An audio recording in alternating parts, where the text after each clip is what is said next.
It's the Tirconaill Tribune podcast once again with John Mackett here, and Declan is still with us since last week. Thank you, Declan, for staying that long. It's been a long wait, but I'm looking forward. It's been a long week, given that the weather has also changed and we're getting the first signals of autumn approaching. But sure, we're going to have to live with that. Anyway, the Tribune is back as normal the Tribune is ever going to be. And we have a varied mix of stories, and I'm going to start with the front page one. And this is what takes us across to Killydonnell Cemetery, Killydonnell Abbey out there, and families whose loved ones are buried in that historic old graveyard have expressed their shock to discover that there's been a major issue with grass management out there. They're actually complaining that the grass has been scorched to such an extent that weed killer must have been used there, and they've been in touch with the council to see what's going on there. Now, I don't quite know who's actually responsible for those old ruins and remains. Like Killydonnell is an amazing place to go. It's very much out of the way. It's in the lost side in Ramelton, pretty difficult to get to. Yeah, it's a lovely setting there. Unless you know the way, you're going to get lost. And apart from the roads covered with these weeds, pretty difficult to find it. But one of the people who talked to us about it at some length was Anne Boyce from Lochagannon. And she has raised concerns there. She has family members buried in there over the years. And she says she was shocked to discover the damage and the extent of the damage. And we've been given a picture that was taken about a couple of months ago, and then a picture taken last week. Yeah. And in that first original picture, you have this lush green grass, nicely growing there at a height that would be acceptable in the cemetery. But now what you see is something absolutely different. And unless you see it in colour, there's a vast change there. And Anne Boyce believes that the perimeter of graves have been damaged by the burning of the grass and the roots, and that some of the ancient old stones don't have a proper foundation, that they've slipped there. Now, where this goes, who's responsible for it, we still haven't an answer to that, but we're trying very hard to get an answer. I suppose the two images there show the stark difference anyway over the space of a couple of months. It's a massive, massive difference. Now, Killydonnell dates back over 1,000 years ago. It was a Viking settlement, and then in the 1500s, the early 1500s I believe, the O'Donnells, they built a monastery there for the Franciscans, and in later times the land was given to a Captain Basil Brooke. Now, there's a great name from Irish history. But this story will be followed till we see if there is an explanation to it, or what the explanation would be for the grass disappearing to that extent. So we'll follow that in the coming weeks, and we'll keep in contact not only with the relevant bodies, whoever they are, whether it's the National Monuments or whether it's the council or whether it's some other agent of the state. Could easily be the National Monuments, yeah, or somebody like that. Most of these old ancient cemeteries have a guardian or a keeper, but as of this evening, now this is Wednesday evening, the 5th or the 4th of August, we still don't know who it is. Mm-hmm. But we're looking for information on that, and if anybody can help, we'd appreciate you contacting us.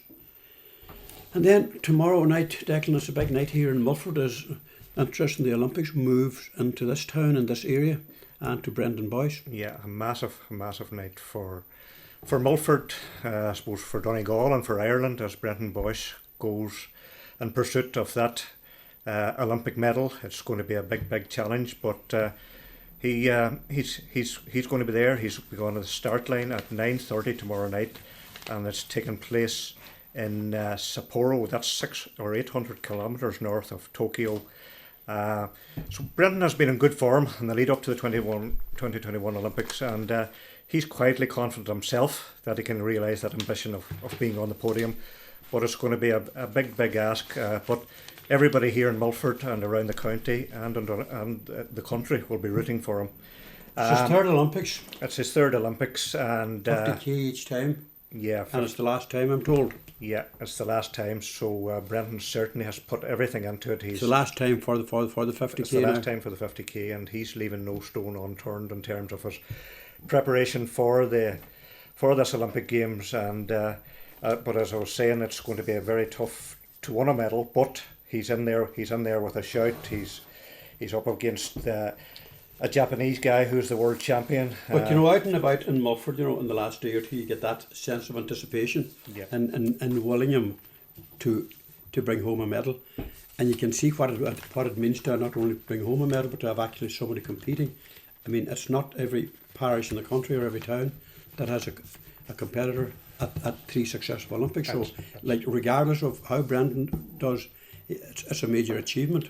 A huge achievement to qualify again for an Olympic Games, and we're just looking back 20 years ago there, John, to when he won when he was second in the 3,000 metres at an under 15s championship, national championship, and the late Hugo Dugan, who was a great mentor of Brendan's, he wrote the piece at that time for the Tribune, and his final line there was, in terms of Brendan's achievement that day, was Brendan is an excellent walker and he will improve. So he certainly has improved, and Brendan is a top athlete, and we wish him all the very best. 9:30 tomorrow night in Irish time. That's roughly 5:30 in the morning in Japan. So we'll all be tuned in tomorrow evening, and we wish him well. And the Boyce family, Mandy and Margaret, and the whole families, we all hope that Brendan can produce a medal for the county. Well done. Three successful Olympics is a major achievement. Now we're going to visit. James Woods has written a piece about Chat Billy's, a legendary pub in Garthahork, which was purchased a couple of years ago by Damien Wersky. In fact, it was the end of May 2019. And in that time, of course, COVID has created a havoc for the licensed business and for all of that. But Damien has put in a food wagon down there, and he has put in an extension, and he's ready to go again when he gets the okay. But it's one of those traditional old roadside pubs. It dates back over 100 years. It was in the Cannon name. It was in various other names, Doohan's, Fanula and Hugh Shields, and now a new owner in the person of Damien. And James Wood writes with a very unique kind of a Gaelic style. To get the exact details of who the owner now is, you literally have to revisit this page numerous times. And he has a rare knack and a rare turn of phrase. Sometimes I try to read his page with one eye closed, just in case he has libelled us again. You just never know with James, but he's a brilliant writer. He breaks into the Irish language now and again. He's talking about at a time when, way back years ago, changes were made in the early 70s when this was Billy Doohan, who had inherited the business from the original woman who was Minnie Cannon. And back in the day, singing pubs and all that were pretty big. Michael and Wally Coyle, they were the ravers of the day on the Buska Coyle, and it was within their realm of responsibility to get the dancers to clap to the music, air and oral or homage. This is the richness of James's vocabulary, and he's been writing for us for many years, and he has always something well worth reading. So that's a nice story, and it's one of those enduring business premises in Garthahork that seems to have a very bright and a very successful future, and we wish the new owners well. After that, we shall return to the front page, and we'll return to this clerical sex abuse issue. This day last week we were talking about Con Cunningham being given a 15-month jail sentence for abuse against the Martin sisters while he was cured in Fanavolti in the Farm Parish back in the 70s.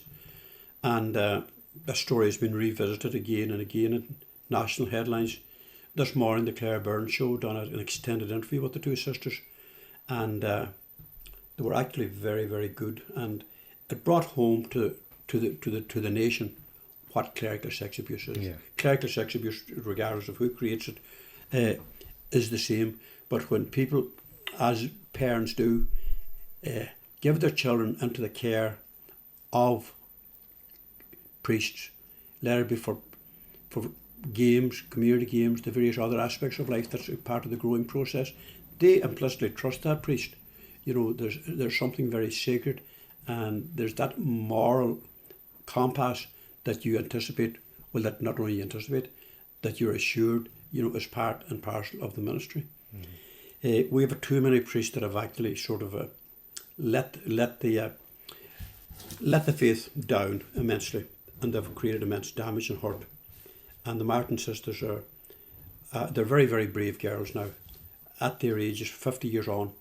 But Father John Joe Duffy, the curate in Chrysler, revisited this scene on Saturday evening and again on Sunday when he spoke to the congregation, and it also went out online.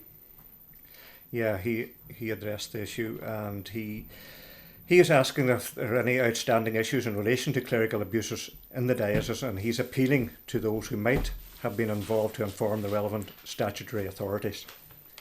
Yeah, but he did name Father or Con Cunningham as well, and then we have a reference there to today's interview on the Claire Byrne show. I think it was Philip Boucher Hayes was doing that. But this is a secrecy. It's a crime that it isn't going to go away. But over the years, the church has been so much in denial that they've been more intent at times, and victims will tell you this, they've been more intent on protecting the priest and the perpetrator rather than the abused. And that is very evident this week. There's a sense of shock. There's just a sense of disbelief.